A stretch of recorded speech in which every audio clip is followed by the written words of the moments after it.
La reflexión que nos ocupa se inicia con una pregunta de una simplicidad solo aparente, pero de una profundidad abismal. Una pregunta que en rigor vertebra la existencia misma de cualquier sociedad humana. ¿Por qué obedecemos? Tras este interrogante se ocultan las nociones fundamentales de poder, de ley y de libertad.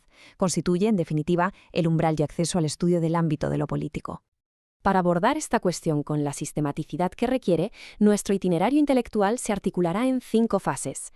En primer lugar, nos enfrentaremos a lo que podemos denominar la paradoja de la obediencia. Seguidamente, exploraremos las razones más inmediatas por las que los individuos acatan las normas.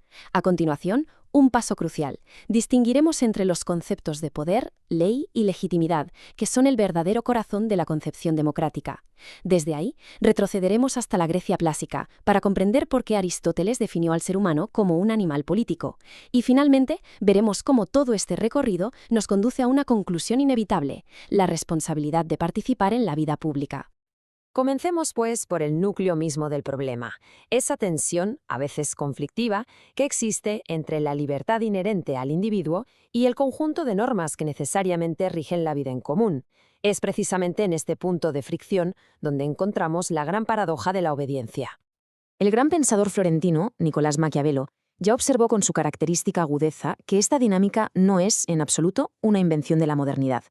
La existencia de una estructura social donde unos mandan y otros sirven parece ser una constante en la historia de la humanidad. Ahora bien, esta observación, lejos de cerrar el debate, nos obliga a plantear la pregunta con mayor insistencia. Si esta dinámica es tan persistente, ¿se fundamenta exclusivamente en la imposición por la fuerza o existe algún otro principio que la sustente? He aquí la pregunta formulada en sus términos más directos y desafiantes. Si toda norma, por su propia naturaleza, limita, restringe y en cierto modo coarta nuestra libertad de acción, ¿qué razón última nos impulsa a aceptarlas? Desde una perspectiva puramente individualista, podría parecer un acto contrario a nuestro propio interés. Y sin embargo, la obediencia generalizada es el cimiento sobre el que se edifica cualquier forma de sociedad organizada. Avancemos ahora hacia el análisis de las respuestas más inmediatas, casi intuitivas, que suelen ofrecerse a esta pregunta. ¿Cuáles son esas motivaciones más comunes o superficiales que nos llevan a acatar las reglas de la convivencia? Habitualmente estas respuestas se pueden agrupar en 3 categorías principales. La primera, y más elemental, es el miedo al castigo, a la sanción. Se obedece para evitar una consecuencia negativa. La segunda es la mera conveniencia o comodidad personal. A menudo es simplemente más sencillo y menos problemático seguir las normas establecidas.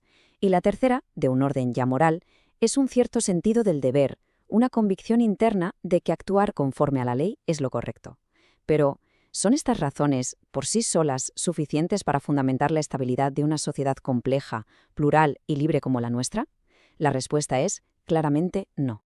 En efecto, aunque estas motivaciones desempeñan un papel, son insuficientes para explicar la cohesión y la estabilidad de un sistema genuinamente democrático. En una sociedad que se fundamenta en la libertad de sus miembros, debe existir un principio mucho más profundo y sólido que el simple miedo, la conveniencia o incluso un deber vagamente definido para justificar la obediencia a la autoridad. Y este principio fundamental reside precisamente en la compleja interrelación de 3 conceptos clave: el poder, la ley y, de forma preeminente, la legitimidad. Es en la correcta articulación de estos 3 elementos donde encontramos el verdadero fundamento del consentimiento sobre el que se asientan las democracias modernas. Los teóricos del Estado, como Max Weber, denominaron a este principio legitimación racional legal. ¿Qué significa esto? Significa que no obedecemos a una persona concreta por sus cualidades, sino al cargo que esa persona ocupa. No obedecemos por una tradición inmemorial o por el carisma de un líder, sino porque aceptamos que el ejercicio del poder está sometido al imperio de la ley. Y, lo que es crucial, solo aceptamos esa ley porque la consideramos justa y porque emana de un gobierno que consideramos que representa de manera genuina la voluntad popular. Es, por tanto, una obediencia basada en el consentimiento racional, no en la mera sumisión.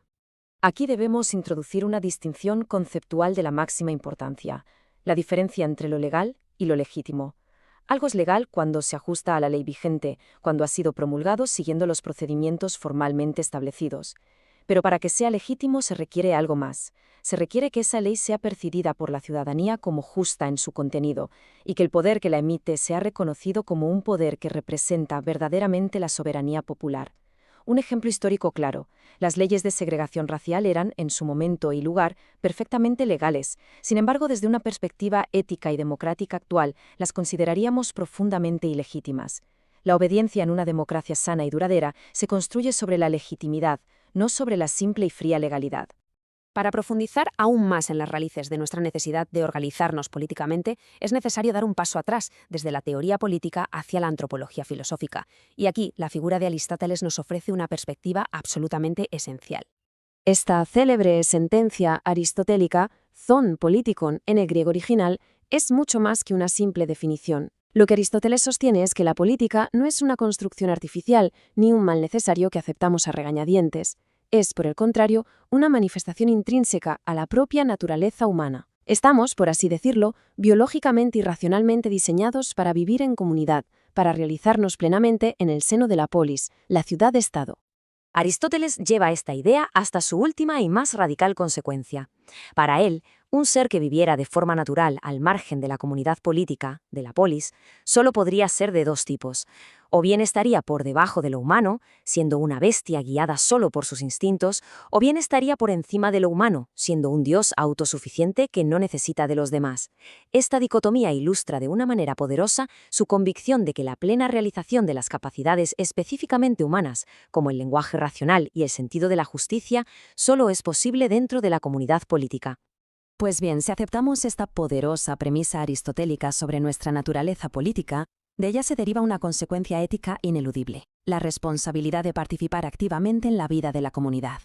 Puesto que nuestra existencia se desarrolla necesariamente en el seno de una sociedad, el curso que tomen los asuntos públicos nos afecta a todos de manera inexorable. La idea de que uno puede vivir completamente al margen de la política es, en el fondo, una peligrosa ilusión, pues las decisiones o las no decisiones que se toman en la esfera pública acaban por conformar el marco en el que se desarrolla nuestra vida privada. Esta idea, además, tiene un profundo arraigo en el pensamiento clásico que nos ha conformado. El término griego idiotes se refería en su origen a aquel ciudadano que se ocupaba exclusivamente de sus asuntos particulares, de su idios, y que, por tanto, daba la espalda a la gestión de los asuntos de la comunidad. Es el origen etimológico directo de nuestra palabra idiota. Este hecho lingüístico revela la profunda desconsideración moral que merecía tal actitud en la Atenas democrática. Era vista no como un derecho a la privacidad, sino como una grave irresponsabilidad cívica. Por consiguiente, la conclusión a la que llegamos es clara e inequívoca. La política no es una actividad opcional, reservada para especialistas o para aquellos con una vocación particular. Es una dimensión esencial e ineludible de la existencia humana. De su buen o mal funcionamiento dependemos todos y cada uno de nosotros para poder desarrollar nuestros proyectos vitales. Desentenderse de ella es, en última instancia, renunciar a gobernar nuestro propio destino colectivo.